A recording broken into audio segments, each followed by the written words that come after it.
Hello dear students, आज हम अंग्रेजी भाषा में बनावट के आधार पर 4 प्रकार के जो वाक्य होते हैं उन्हीं पे आपसे चर्चा करेंगे। ठीक, तो अंग्रेजी भाषा में बनावट के आधार पर 4 प्रकार के वाक्य होते हैं। ठीक है, कौन कौन से हैं आइए देखते हैं।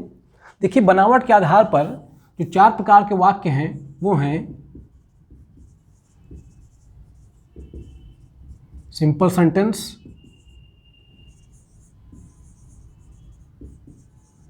Complex sentence,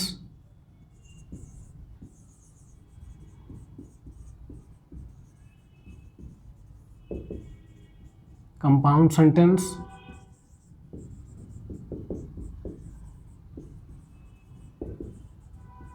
mixed sentence. तो अंग्रेजी भाषा में बनावट के आधार पर यही 4 प्रकार के वाक्य हैं। मिक्स्ड सेंटेंस को कॉम्प्लेक्स कंपाउंड सेंटेंस भी कहते हैं। तो इन्हीं के बारे में आपसे बारी बारी से बात होगी। ठीक, इनको बताने से पहले मैं थोड़ा सा आपको वर्ब बताना चाहूँगा। देखिए, अगर मैं वर्ब की बात करूँ तो अंग्रेजी भाषा में वर्ब 2 प्रकार का होता है। एक होता है फाइनाइट वर्ब और एक होता है हमारा non finite verb. Finite verb और non finite verb. Finite verb की बात करनी है मुझे आपसे, बात दोनों कर लेंगे। देखिए, फाइनाइट वर्ब क्या होते हैं? वो क्रियाएं जो अपने आप को सब्जेक्ट और टेंस के अनुसार बदल लें, उन्हीं को बोलते हैं फाइनाइट वर्ब। और नॉन फाइनाइट वर्ब वो क्रियाएं जिन पर सब्जेक्ट या टेंस का कोई प्रभाव ना पड़े, उनको हम बोलते हैं non finite verb. Non finite verb verb होती हैं, वर्ब का कार्य नहीं करती। नॉन फाइनाइट वर्ब वर्ब होते हुए भी कार्य करती हैं नाउन का, एडजेक्टिव का या तो एडवर्ब का। बात हमको फाइनाइट वर्ब की करनी है अभी। तो फाइनाइट वर्ब वो क्रियाएं जो अपने आप को सब्जेक्ट या टेंस के अनुसार बदल लें, उनको हम बोलते हैं फाइनाइट वर्ब। जैसे अगर मैं लिख दूं she wants to play, he wanted to play, you want to play। तो देखिए, इसमें अगर इस वांट को आप देखिए तो सी था, तो सी के अनुसार क्या आ गया? वांट्स। ठीक है, टेंस बदल गया तो क्या हो गया? वांटेड। यू के अनुसार क्या हो गया? वांट। इसका मतलब ये है कि जो वांट है ये सब्जेक्ट के अनुसार या टेंस के अनुसार अपने आप को बदल ले रहा है। तो यानी जो क्रियाएं सब्जेक्ट या टेंस के अनुसार बदल जाएं, उन्हीं को हम बोलते हैं फाइनाइट वर्ब। और टू प्ले को देखिए, इसमें कोई प्रभाव नहीं पड़ रहा है, मतलब जिन क्रियाओं पर सब्जेक्ट या टेंस का कोई प्रभाव न पड़े, उसी को हम बोलते हैं नॉन फाइनाइट वर्ब। ठीक है, समझ पाए होंगे। फाइनाइट वर्ब वो क्रियाएं होती हैं जो अपने आप को सब्जेक्ट या टेंस के अनुसार बदल लें, उन्हीं को बोलते हैं फाइनाइट वर्ब।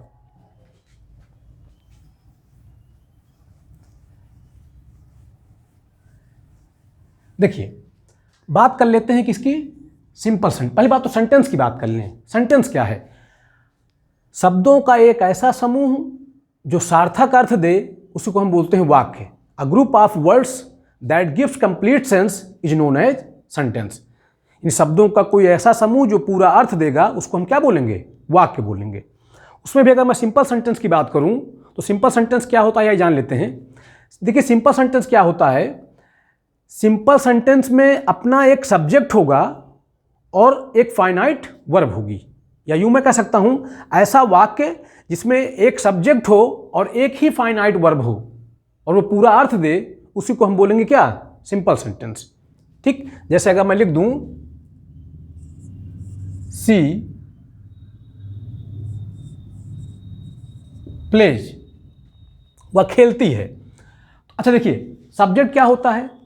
सब्जेक्ट वो होता है जो किसी एक्शन को, किसी क्रिया को करता है या जिसके विषय में कोई सूचना दी जाए, जो किसी कार्य को करे या जिसके विषय में कोई सूचना दी जाए, उसी को हम बोलते हैं सब्जेक्ट।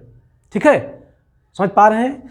अब सी के बारे में बात हो रही है या सी किसी कार्य को कर रहा है, तो जो किसी कार्य को करे या जिसके बारे में कोई सूचना दी जाए, तो वही हमारा क्या होता है? सब्जेक्ट। सब्जेक्ट जो कोई भी एक्शन करता है, सब्जेक्ट जो कोई भी कार्य करता है, ठीक है, या सब्जेक्ट के अनुसार जो वर्ब आती है या टेंस के अनुसार जो वर्ब अपने आप को बदले या सब्जेक्ट के अनुसार जो वर्ब अपने आप को बदल ले, उसी को हम बोलते हैं क्या? Finite verb. ठीक है, तो सिंपल सेंटेंस क्या होता है? सिंपल सेंटेंस एक ऐसा वाक्य होता है जिसमें उसका अपना एक सब्जेक्ट होगा और एक ही फाइनाइट वर्ब होगी। तो ऐसा वाक्य जिसमें एक सब्जेक्ट हो और एक ही फाइनाइट वर्ब हो, उसको हम बोलते हैं सिंपल सेंटेंस। ठीक है, तो ये जो सेंटेंस लिखा है, ये हमारा कैसा सेंटेंस होगा? ये हमारा सिंपल सेंटेंस है। ठीक, इसको, ये जो फाइनाइट वर्ब है, इसको अगर आप सब्जेक्ट कह सकते हैं, तो इस फाइनाइट वर्ब को आप प्रेडिकेट भी बोल सकते हैं। प्रेडिकेट भी बोल सकते हैं। क्या होता है सब्जेक्ट प्रेडिकेट, मैं आपको बता देता हूं। देखिए, सब्जेक्ट वो होता है जो किसी कार्य को करता है या जिसके विषय में वाक्य में कोई सूचना दी जाए, उसको हम बोलते हैं सब्जेक्ट। ठीक है, और सब्जेक्ट के विषय में जो सूचना दी जाए या सब्जेक्ट जिस कार्य को करे, उसी को हम बोलते हैं प्रेडिकेट। और प्रेडिकेट में ही हमारी फाइनाइट वर्ब होती है। ठीक है, तो इस तरह आइए एक एग्जांपल और देख लेते हैं। जैसे मैंने लिखा he goes to school. He goes to school, वह विद्यालय जाता है। तो किसके बारे में बात हो रही है? बात हो रही है ही के बारे में। तो जिसके बारे में कोई बात हो वो क्या? सब्जेक्ट। सब्जेक्ट के विषय में जो पूरी बात कही जाए, सब्जेक्ट के विषय में जो बात कही जाए या सब्जेक्ट जिस कार्य को करे, उसी को हम बोलते हैं क्या? प्रेडिकेट। ठीक है, और प्रेडिकेट वाले पार्ट में ही तो क्या रहती है? ये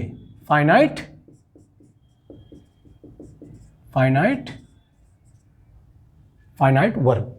तो देखिए, मैंने आपको बताया कि ऐसा वाक्य जिसमें एक सब्जेक्ट हो और एक ही फाइनाइट वर्ब हो, उसको हम बोलते हैं क्या? Simple sentence. ठीक है, इसको पूरे को आप प्रेडिकेट भी बोल सकते हैं, कोई दिक्कत वाली बात नहीं, मैंने पहले ही बताया आपको। तो सिंपल सेंटेंस हम जान गए कि ऐसा वाक्य जिसमें एक सब्जेक्ट हो और एक ही फाइनाइट वर्ब हो, उसी को हम बोलते हैं क्या? Simple sentence. या इसको एक दूसरे भाषा में कह सकता हूं कि ऐसा वाक्य जिसमें एक सब्जेक्ट हो और एक ही प्रेडिकेट हो, ऐसे वाक्य को हम बोलते हैं क्या? Simple sentence. ठीक है, चलिए अब बात कर लेते हैं। इनकी बात करने से पहले थोड़ा सा मैं आपको एक चीज़ बताना चाहूँगा। क्लाज। क्लाज क्या चीज़ होती है? देखिए, जैसे मैंने लिखा Ram goes to Agra and Mohan goes to Delhi. Ram Agra जाता है और मोहन दिल्ली जाता है। शब्दों का समूह है, पूरा अर्थ दे रहा है। इसका मतलब ये वाक्य तो है। ठीक है, क्लाज की थोड़ा सा मैं आपसे बात करना चाहूँगा। देखिए, क्लाज क्या होती है? शब्दों का एक ऐसा समूह, क्लाज को बोलते हैं वाक्य अंश, वाक्य का अंश। ठीक है, शब्दों का एक ऐसा समूह जिसका अपना सब्जेक्ट हो। शब्दों का एक ऐसा समूह जिसका अपना सब्जेक्ट हो, अपना प्रेडिकेट हो। शब्दों का एक ऐसा समूह जिसका अपना सब्जेक्ट हो, अपना प्रेडिकेट हो, किसी वाक्य का अंश हो, कुछ अर्थ दे, उसी को हम बोलते हैं क्लाज। ठीक है, आइए क्लाज देखते हैं। इस पर कितनी है? लिखा है Ram goes to Agra and Mohan goes to Delhi. Ram Agra जाता है और मोहन दिल्ली जाता है। शब्दों का समूह है, पूरा अर्थ दे रहा है। तो इसको तो हम कहेंगे कि ये क्या है? सेंटेंस है। लेकिन अगर मैं सिर्फ इसकी बात करूं, ये जो लिखा है राम गोज टू आगरा, तो इसमें राम हमारा क्या है? सब्जेक्ट है। गोज टू आगरा ये हमारा क्या है? प्रेडिकेट है। तो सब्जेक्ट है, प्रेडिकेट है, इस पूरे वाक्य का अंश है, इसका कुछ अपना अर्थ है, तो इसको हम क्या बोलेंगे? क्लाज बोलेंगे। ठीक है। क्लाज मैंने आपको बताया शब्दों का एक ऐसा समूह जिसका अपना सब्जेक्ट हो, अपना प्रेडिकेट हो, किसी वाक्य का अंश हो, कुछ अर्थ दे, उसको हम क्या बोलते हैं? क्लाज बोलते हैं। ठीक है। फिर देखिए सब्जेक्ट क्या होता है, मैंने आपको बताया जो किसी कार्य को करे या जिसके बारे में कोई सूचना दी जाए वो सब्जेक्ट। सब्जेक्ट जो कोई कार्य करता है या सब्जेक्ट के बारे में जो सूचना दी जाती है उसी को हम बोलते हैं प्रेडिकेट। और प्रेडिकेट वाले पार्ट में ही हमारी फाइनाइट वर्ब होती है। ठीक है। तो इसका मतलब अपना सब्जेक्ट है, अपना प्रेडिकेट है, इस पूरे वाक्य का अंश है, कुछ अर्थ दे रहा है, तो क्लाज। फिर देखिए मोहन हमारा सब्जेक्ट है, मोहन के बारे में बात हो रही, मोहन हमारा सब्जेक्ट। गोज टू दिल्ली ये हमारा प्रेडिकेट। तो सब्जेक्ट है, प्रेडिकेट है, इस पूरे वाक्य का अंश है, कुछ अर्थ दे रहा है, तो इसको भी हम क्या कहेंगे? क्लाज। ठीक है। यानी इस सेंटेंस में कितनी क्लाज हैं? 2 क्लाज हैं। ठीक है। अब इसका मतलब यह है कि सिंपल सेंटेंस तो कम से कम नहीं हो सकता है, क्योंकि किसी भी सिंपल सेंटेंस में एक ही सब्जेक्ट होता है और एक ही प्रेडिकेट होता है। या यूं कहूं किसी भी सिंपल सेंटेंस में एक सब्जेक्ट होगा और उसकी फाइनाइट वर्ब होगी। अब इसमें 2 सब्जेक्ट हैं और 2 फाइनाइट वर्ब हैं, या यूं कहूं कि 2 सब्जेक्ट हैं, 2 प्रेडिकेट हैं। इसका मतलब ये सिंपल सेंटेंस तो कम से कम नहीं है। अब कैसा है अभी जानेंगे आगे। ठीक। आइए क्लाज को थोड़ा सा और जानते हैं। जैसे अगर मैं लिख दूं if you come to me I shall help you. If you come to me I shall help you. अब देखिए शब्दों का समूह है, पूरा अर्थ दे रहा है, तो इसको हम कहेंगे कि ये पूरा क्या है हमारा? ये पूरा हमारा सेंटेंस है, वाक्य है। ठीक है। अगर इस वाक्य में हम क्लाज देखें तो आइए देखते हैं कितनी क्लाज हैं। तो देखिए यू के बारे में बात हो रही है, तो यू के बारे में बात हो रही, तो जिसके बारे में कोई बात हो वो क्या? सब्जेक्ट। और क्या बात हो रही? कम टू मी। सब्जेक्ट के विषय में जो जानकारी दी जाए या सब्जेक्ट जो जिस कार्य को करे उसी को हम बोलते हैं क्या? प्रेडिकेट। तो सब्जेक्ट है, प्रेडिकेट है, इस पूरे वाक्य का अंश है, कुछ अर्थ है, तो इसको हम क्या कह सकते हैं? क्लाज। फिर लिखा है आई शैल हेल्प यू। ठीक है, मैं तुम्हारी सहायता करूंगा। तो आई के बारे में बात हो रही, आई हमारा सब्जेक्ट, शैल हेल्प यू ये हमारा पूरा प्रेडिकेट। तो सब्जेक्ट है, प्रेडिकेट है, इस पूरे वाक्य का अंश है, कुछ अर्थ दे रहा है, तो ये भी हमारा क्या? क्लाज। तो इसका कहने का मतलब है इसमें भी कितनी क्लाजें हैं? 2 क्लाज हैं। इसका मतलब ये भी सिंपल सेंटेंस तो कम से कम नहीं है। ठीक है। तो और कुछ सेंटेंस जानने की कोशिश करते हैं कुछ सेंटेंसों के माध्यम से। अच्छा थोड़ा सा मैं आपको एक चीज़ और बता दूं। क्लाज, देखिए क्लाज क्या है। क्लाज मैंने आपको बताया कि शब्दों का एक ऐसा समूह जिसका अपना सब्जेक्ट हो, अपना प्रेडिकेट हो, किसी वाक्य का अंश हो, कुछ अर्थ दे, उसको हम बोलते हैं क्लाज। क्लाज 2 प्रकार की होती है, 2 प्रकार की क्लाज होती हैं। आइए देखते हैं कौन कौन सी 2 प्रकार की क्लाज हैं। देखिए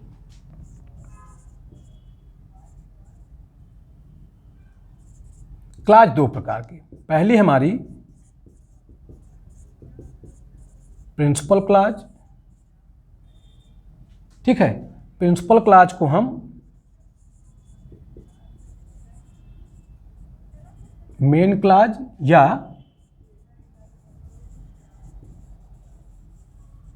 इंडिपेंडेंट क्लाज भी कहते हैं। ठीक है, प्रिंसिपल क्लाज को हम मेन क्लाज या इंडिपेंडेंट क्लाज भी कहते हैं। और दूसरी हमारी होती है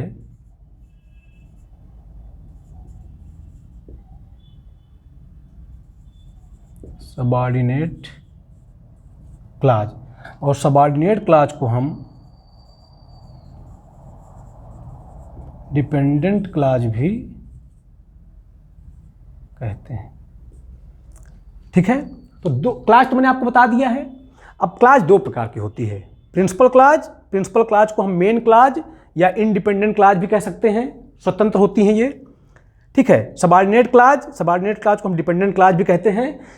देखिए, सबऑर्डिनेट क्लास के जैसे नाम से स्पष्ट है, डिपेंडेंट क्लास, इसका मतलब ये है कि सबऑर्डिनेट क्लास का अर्थ अपने आप में पूरा नहीं होता है, ये अपने अर्थ के लिए प्रिंसिपल क्लास पे आश्रित रहती है।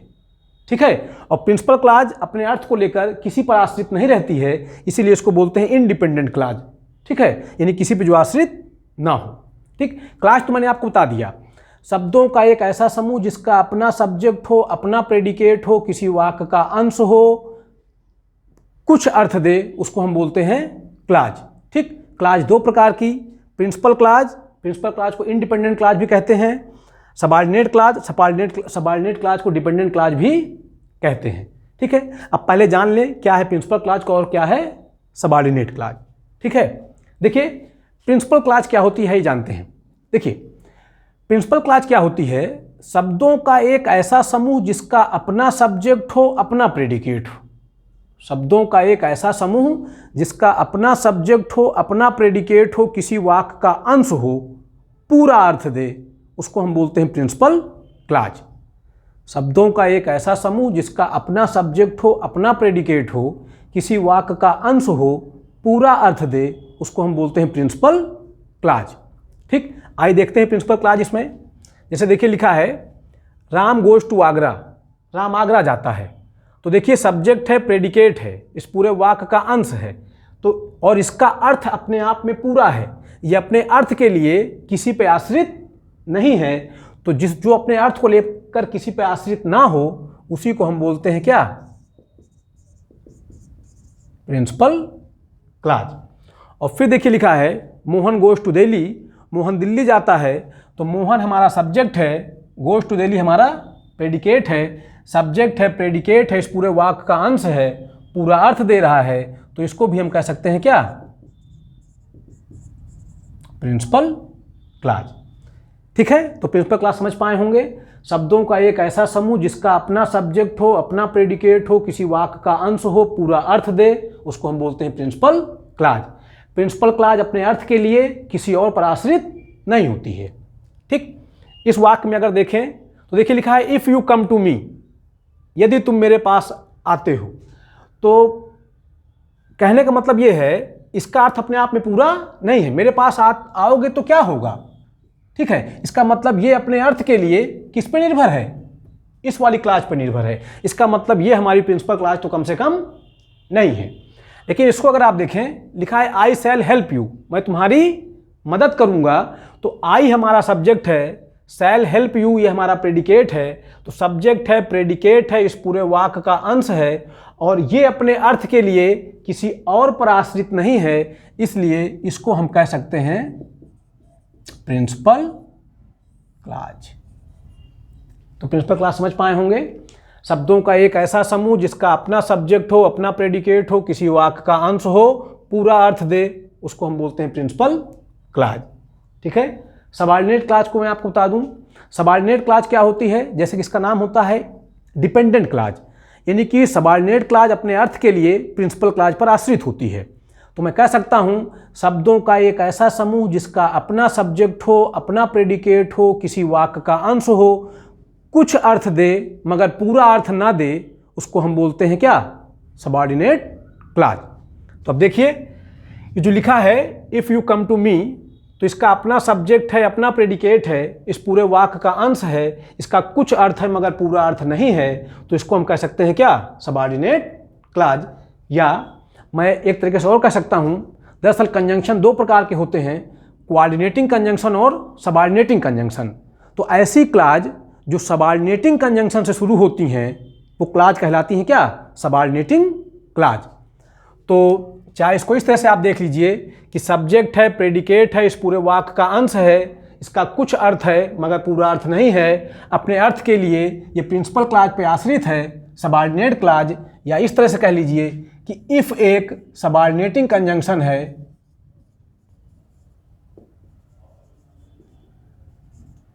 सबऑर्डिनेटिंग कंजंक्शन है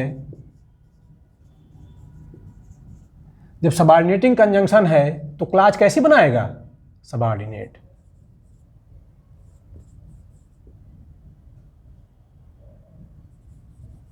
सबऑर्डिनेट क्लॉज, यानी कि दो प्रकार क्लॉज मैंने आपको बताई, प्रिंसिपल क्लॉज और सबऑर्डिनेट क्लॉज। ठीक है, प्रिंसिपल क्लॉज क्या होगा? अपना सब्जेक्ट होगा, अपना प्रेडिकेट होगा, किसी वाक्यांश होगा, पूरा अर्थ देगा, उसको हम बोलेंगे प्रिंसिपल क्लॉज। सबऑर्डिनेट क्लॉज वो होती हैं जिनका अपना सब्जेक्ट हो, अपना प्रेडिकेट हो, किसी वाक्यांश हो, कुछ अर्थ दे मगर पूरा अर्थ ना दे। या इस तरह भी कह सकते हैं कि वो क्लॉज जो सबऑर्डिनेटिंग कंजंक्शन से शुरू होती हैं उनको हम बोलते हैं सबऑर्डिनेट क्लॉज। ठीक है, समझ पाए होंगे। सिंपल सेंटेंस मैंने आपको बता दिया है। सिंपल सेंटेंस आपको बताया कि जिसका अपना सब्जेक्ट हो और अपनी फाइनाइट वर्ब हो, एक ही सब्जेक्ट हो और एक ही फाइनाइट वर्ब हो, या यूं कह सकता हूं कि एक ही सब्जेक्ट हो, एक ही प्रेडिकेट हो, उसको हम बोलते हैं क्या? Simple sentence. देखिए, दरअसल जैसे मैं लिख दूं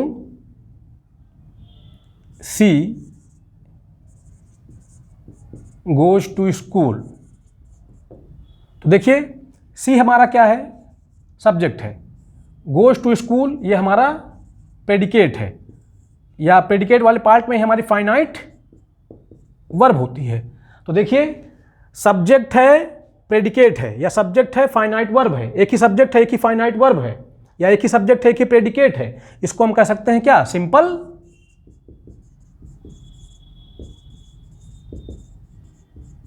सेंटेंस।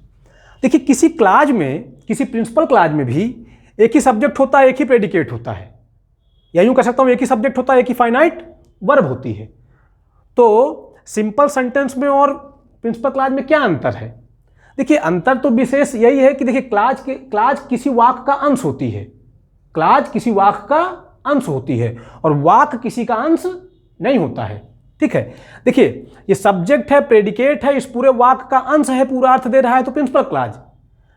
देखिए इसमें सब्जेक्ट है, प्रेडिकेट है, पूरा अर्थ दे रहा है तो सिंपल सेंटेंस। फर्क सिर्फ इतना है, सेंटेंस अपने आप में स्वतंत्र होता है, क्लॉज किसी वाक्य का अंश होती है। ठीक है, लेकिन अगर किसी सिंपल सेंटेंस को प्रिंसिपल क्लॉज कह दिया जाए तो ऐसी कोई दिक्कत वाली बात नहीं है। हम कह सकते हैं किसी भी सिंपल सेंटेंस में एक प्रिंसिपल क्लॉज होती है, कोई दिक्कत वाली बात नहीं है। ठीक है, तो कुल मिला के आपको मैंने सिंपल सेंटेंस बता दिया, प्रिंसिपल क्लॉज बता दी, सबऑर्डिनेट क्लॉज भी बता दी। ठीक है, बात करते हैं कॉम्प्लेक्स सेंटेंस की। देखिए कॉम्प्लेक्स सेंटेंस क्या होता है? देखिए कॉम्प्लेक्स सेंटेंस होता है एक ऐसा वाक्य जिसमें एक प्रिंसिपल क्लॉज हो, ऐसा वाक्य जिसमें सिर्फ और सिर्फ एक प्रिंसिपल क्लॉज हो, बाकी क्लॉज सबऑर्डिनेट हो। कॉम्प्लेक्स सेंटेंस क्या होता है? एक ऐसा वाक्य जिसमें एक प्रिंसिपल क्लॉज हो, एक ही प्रिंसिपल क्लॉज होनी चाहिए। ठीक है, किसी भी कॉम्प्लेक्स सेंटेंस में एक प्रिंसिपल क्लॉज हो और प्रिंसिपल क्लॉज के साथ सबऑर्डिनेट क्लॉज आई हुई हो। ठीक है, अब सबऑर्डिनेट क्लॉज चाहे जितनी हो जाएं, एक भी हो सकती है, एक से अधिक भी हो सकती हैं, पर प्रिंसिपल क्लॉज सिर्फ और सिर्फ एक ही होनी चाहिए। यानी ऐसा वाक्य जिसमें सिर्फ एक प्रिंसिपल क्लॉज हो, बाकी सबऑर्डिनेट क्लॉजें हों। अब सबऑर्डिनेट क्लॉज एक भी हो सकती है, एक से अधिक भी हो सकती हैं, ऐसा सेंटेंस कहलाता है कॉम्प्लेक्स सेंटेंस। जैसे इसको अगर मैं देखूं, देखिए इसमें प्रिंसिपल क्लॉज कितनी है हमारी? एक, बाकी क्या है? सबऑर्डिनेट। यानी कि प्रिंसिपल क्लॉज के साथ एक प्रिंसिपल क्लॉज हो, प्रिंसिपल क्लॉज एक ही होनी चाहिए, बाकी सबऑर्डिनेट एक है, एक से अधिक भी हो सकती हैं। इस प्रकार मैं कह सकता हूं कि ये सेंटेंस हमारा कैसा है? ये सेंटेंस हमारा है कॉम्प्लेक्स सेंटेंस। ठीक है, समझ पा रहे हैं? यानी किसी भी कॉम्प्लेक्स सेंटेंस में एक प्रिंसिपल क्लॉज होगी, बाकी क्लॉज सबऑर्डिनेट होंगी। किसी भी कॉम्प्लेक्स सेंटेंस में प्रिंसिपल क्लॉज सिर्फ एक होनी चाहिए, सबऑर्डिनेट क्लॉज एक तो कम से कम हो ही, उससे ज़्यादा चाहे जितनी भी हो। ठीक है, सेंटेंस कहलाता है क्या? Complex sentence. ठीक है, आइए कंपाउंड सेंटेंस की बात कर लेते हैं। किसी भी कंपाउंड सेंटेंस में सारी क्लॉजें प्रिंसिपल क्लॉजेज होती हैं। किसी भी कंपाउंड सेंटेंस में जितनी भी क्लॉज आएँ सब प्रिंसिपल क्लॉज आएँ। किसी भी कंपाउंड सेंटेंस में जितनी भी क्लॉज हों सब कैसी क्लॉज हों? प्रिंसिपल क्लॉजेज हों। यानी कि किसी भी कंपाउंड सेंटेंस में सबऑर्डिनेट क्लॉज ना हो। ठीक है, अब देखिए इसमें, देखिए ये हमारी प्रिंसिपल क्लॉज, ये भी हमारी क्या, प्रिंसिपल क्लॉज। तो सेंटेंस हमारा कितना क्या हो जाएगा, कैसा हो जाएगा, कंपाउंड सेंटेंस। सेंटेंस हमारा कैसा, ये सेंटेंस हमारा है कंपाउंड सेंटेंस। यानी किसी भी कंपाउंड सेंटेंस में सारी क्लाजें प्रिंसिपल क्लाज हो सकती हैं, होती हैं, चाहे जितनी भी प्रिंसिपल क्लाजें हों। ठीक है, समझ पा रहे हैं। अच्छा, जैसे मैं लिख दूं मोहन गोज टू दिल्ली, तो देखिए सब्जेक्ट है, प्रेडिकेट है, पूरा अर्थ दे रहा है। सब्जेक्ट है, प्रेडिकेट है, पूरा अर्थ दे रहा है। तो देखिए एक सब्जेक्ट है, एक प्रेडिकेट है, या एक सब्जेक्ट है अपना एक फाइनाइट वर्ब है, तो कैसा हमारा ये सिंपल सेंटेंस। ठीक है, और किसी भी सिंपल सेंटेंस में आप कह सकते हैं कि एक प्रिंसिपल क्लॉज उसमें ऑलरेडी होती है। ठीक है, सिंपल सेंटेंस अपने आप में एक प्रिंसिपल क्लॉज होता है, कह सकते हैं ऐसा, आप कोई दिक्कत वाली बात नहीं है। यानी कि देखिए सिंपल सेंटेंस में क्या है, सिंपल सेंटेंस में एक ही सब्जेक्ट होगा, एक ही प्रेडिकेट होगा, या अपना सब्जेक्ट होगा और एक ही उसकी फाइनाइट वर्ब होगी, एक ही फाइनाइट वर्ब होगी। लेकिन कंपाउंड सेंटेंस में ध्यान रखिएगा कि कम से कम दो प्रिंसिपल क्लॉज हों, अधिक से अधिक चाहे जितनी हो जाए। किसी भी कंपाउंड सेंटेंस में कम से कम दो प्रिंसिपल क्लॉज हों, अधिक से अधिक चाहे जितनी प्रिंसिपल क्लॉजेज हो जाएं। ठीक है, वो सेंटेंस कहलाएगा क्या, कंपाउंड। किसी भी कंपाउंड सेंटेंस में कभी कोई सबऑर्डिनेट क्लॉज नहीं आ सकती है। ठीक है, तो इस तरह से हम जान गए सिंपल सेंटेंस। सिंपल सेंटेंस में अपना सब्जेक्ट होगा, अपनी एक फाइनाइट वर्ब होगी, सिंपल सेंटेंस।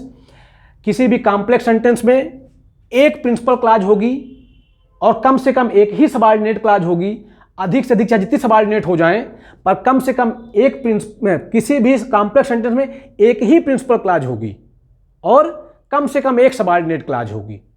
अधिक से अधिक जितनी सबऑर्डिनेट हो जाएं, पर प्रिंसिपल सिर्फ एक होगी। इन एक प्रिंसिपल क्लॉज के साथ सबऑर्डिनेट क्लॉज आएंगी तो सेंटेंस कहलाएगा हमारा कॉम्प्लेक्स। और कंपाउंड सेंटेंस में कम से कम दो प्रिंसिपल क्लॉज हों, किसी भी कंपाउंड सेंटेंस में कम से कम दो प्रिंसिपल क्लॉज हों तो वो सेंटेंस कहलाता है क्या, कंपाउंड सेंटेंस। ठीक है, किसी भी कंपाउंड सेंटेंस में कभी कोई सबऑर्डिनेट क्लॉज नहीं आएगी। ठीक, अब बचता है हमारा मिक्स्ड सेंटेंस। आइए देख लेते हैं मिक्स्ड सेंटेंस को। जैसे मैं लिख दूं when I reached home, when I reached home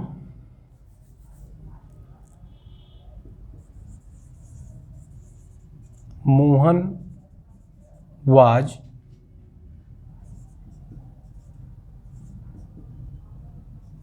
singing and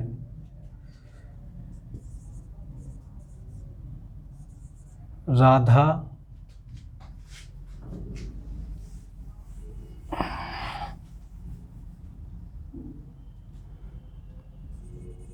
was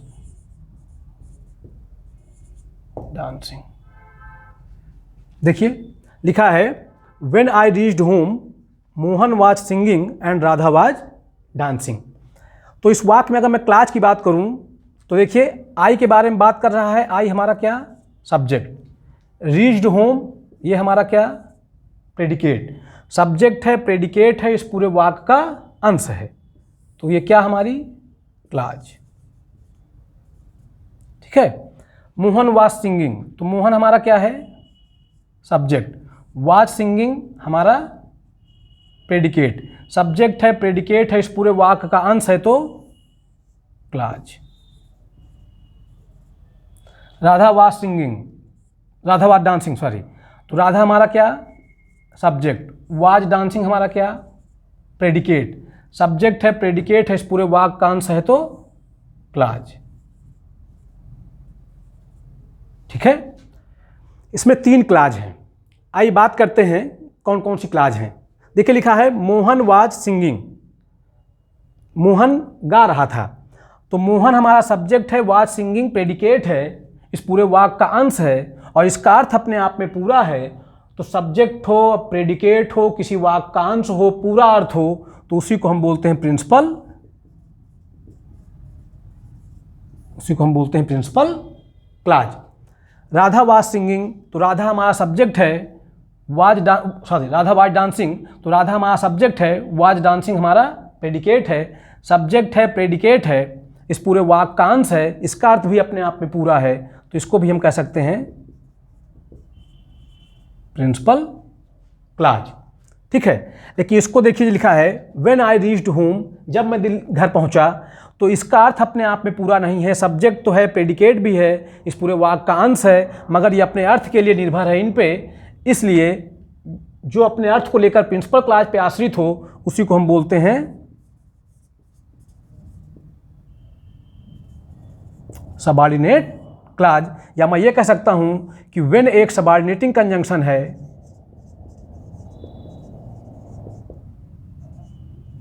subordinating, तो क्लाज बनाई उसने कैसी, क्या, सबऑर्डिनेट। तो अब देखिए इसमें दो प्रिंसिपल क्लाज हैं, एक सबऑर्डिनेट क्लाज आ गई है। तो अब देखिए सिंपल सेंटेंस में तो एक सब्जेक्ट होगा, एक उसका प्रेडिकेट होगा, या एक सब्जेक्ट होगा, फाइनाइट वर्ब होगा, तो सिंपल सेंटेंस। कॉम्प्लेक्स सेंटेंस में क्या है, कॉम्प्लेक्स सेंटेंस में सिर्फ एक प्रिंसिपल क्लाज होनी चाहिए, सिर्फ एक प्रिंसिपल क्लाज, और कम से कम एक सबऑर्डिनेट क्लाज, अधिक से अधिक चाहे जितनी सबऑर्डिनेट हो, पर प्रिंसिपल क्लाज सिर्फ कितनी हो, एक हो। इन एक प्रिंसिपल क्लाज और सबऑर्डिनेट, तो ये हमारा कॉम्प्लेक्स सेंटेंस। कंपाउंड सेंटेंस में कम से कम दो प्रिंसिपल क्लाज होनी चाहिए, अधिक से अधिक चाहे जितनी प्रिंसिपल हो जाएं, पर कम से कम कितनी रहें, दो। ठीक, तो देखिए इसमें दो प्रिंसिपल क्लाज हैं, तो ये हमारा कंपाउंड सेंटेंस। ठीक है, इसमें अपना सब्जेक्ट है, एक फाइनाइट वर्ब है, या एक सब्जेक्ट है, एक प्रेडिकेट है, तो अपना सिंपल सेंटेंस हो गया। ठीक है, किसी भी सिंपल सेंटेंस में एक प्रिंसिपल क्लाज मानी जाती है, कोई इसमें समस्या वाली बात नहीं, बोला जा सकता है। इसमें अगर आप देखिए तो दो प्रिंसिपल क्लाज हैं, दो प्रिंसिपल क्लाज हैं, और सबऑर्डिनेट क्लाज भी आई है। इन दो प्रिंसिपल क्लाज हैं और उसके साथ सबऑर्डिनेट क्लाज भी आई हुई है। इसका मतलब ये है कि ये सिंपल हो नहीं सकता है। कॉम्प्लेक्स में एक ही प्रिंसिपल क्लाज होती है, कंपाउंड में प्रिंसिपल क्लाज ही होती है, सबऑर्डिनेट क्लाज उसमें होती ही नहीं है। अब इस सेंटेंस में क्या है, दो प्रिंसिपल क्लाज है और सबऑर्डिनेट क्लाज भी आई है, तो इसका मतलब ये है कि ये कॉम्प्लेक्स नहीं है, सिंपल नहीं है, कंपाउंड नहीं है। तो देखिए मिक्स्ड सेंटेंस है। मिक्स्ड सेंटेंस क्या होता है जान लेते हैं। मिक्स्ड सेंटेंस में कम से कम दो प्रिंसिपल क्लाज हों। किसी भी मिक्स्ड सेंटेंस में कम से कम दो प्रिंसिपल क्लाज होती हैं और बाकी सभी क्लाज सबऑर्डिनेट हों, यानी कि किसी भी मिक्स्ड सेंटेंस में कम से कम दो प्रिंसिपल क्लाज हों और बाकी सारी क्लाजें सबऑर्डिनेट हों। अब सबऑर्डिनेट एक भी हो सकती है, एक से अधिक भी हो सकती हैं। तो इस प्रकार का सेंटेंस हमारा कहलाता है मिक्स्ड सेंटेंस। ठीक है, मिक्स्ड सेंटेंस को कॉम्प्लेक्स कंपाउंड सेंटेंस भी हम कह सकते हैं। ठीक, तो ये बनावट के आधार पर चार प्रकार के वाक्य होते हैं। ठीक है, मैं एक बार रिपीट कर दूं। सिंपल सेंटेंस क्या होता है, एक सब्जेक्ट हो, एक प्रेडिकेट हो, या यूं कह सकता हूं सब्जेक्ट हो, फाइनाइट वर्ब हो, सब्जेक्ट हो, उसकी फाइनाइट वर्ब हो, पूरा अर्थ दे, उसको हम बोलते हैं क्या, सिंपल सेंटेंस बोलते हैं। कॉम्प्लेक्स सेंटेंस में सिर्फ एक प्रिंसिपल क्लाज होगी और कम से कम एक ही सबऑर्डिनेट क्लाज होगी। किसी भी कॉम्प्लेक्स सेंटेंस में प्रिंसिपल क्लाज सिर्फ एक प्रिंसिपल क्लाज होनी चाहिए और सबऑर्डिनेट क्लाज कम से कम एक हो, अधिक से अधिक चाहे जितनी हो, वो कहलाता है हमारा कॉम्प्लेक्स सेंटेंस। किसी भी कंपाउंड सेंटेंस में कम से कम दो प्रिंसिपल क्लाज हों, कम से कम दो प्रिंसिपल क्लाज हों, अधिक से अधिक चाहे जितनी प्रिंसिपल क्लाजें हों, कुल मिलाकर किसी भी कंपाउंड सेंटेंस में कभी कोई सबऑर्डिनेट क्लाज नहीं आनी चाहिए, सारी क्लाजें प्रिंसिपल क्लाज ही होनी चाहिए। ठीक है, मिक्स्ड सेंटेंस में क्या होता है, कम से कम दो प्रिंसिपल क्लाज हों, कम से कम दो प्रिंसिपल क्लाज हो और कम से कम एक सबऑर्डिनेट क्लाज हो। किसी भी मिक्स्ड सेंटेंस में कम से कम दो प्रिंसिपल क्लाज हो और कम से कम एक सबऑर्डिनेट क्लाज हो। बाकी सबऑर्डिनेट क्लाज चाहे जितनी आ जाएं और चाहे बाकी जितनी प्रिंसिपल क्लाज आ जाएं, पर कम से कम दो प्रिंसिपल क्लाज हो और एक सबऑर्डिनेट क्लाज हो, ऐसा सेंटेंस कहलाता है हमारा मिक्स्ड सेंटेंस। तो ये थे अंग्रेजी भाषा में बनावट के आधार पर चार प्रकार के वाक्य। शेष चर्चा आपसे आगे। बहुत बहुत धन्यवाद।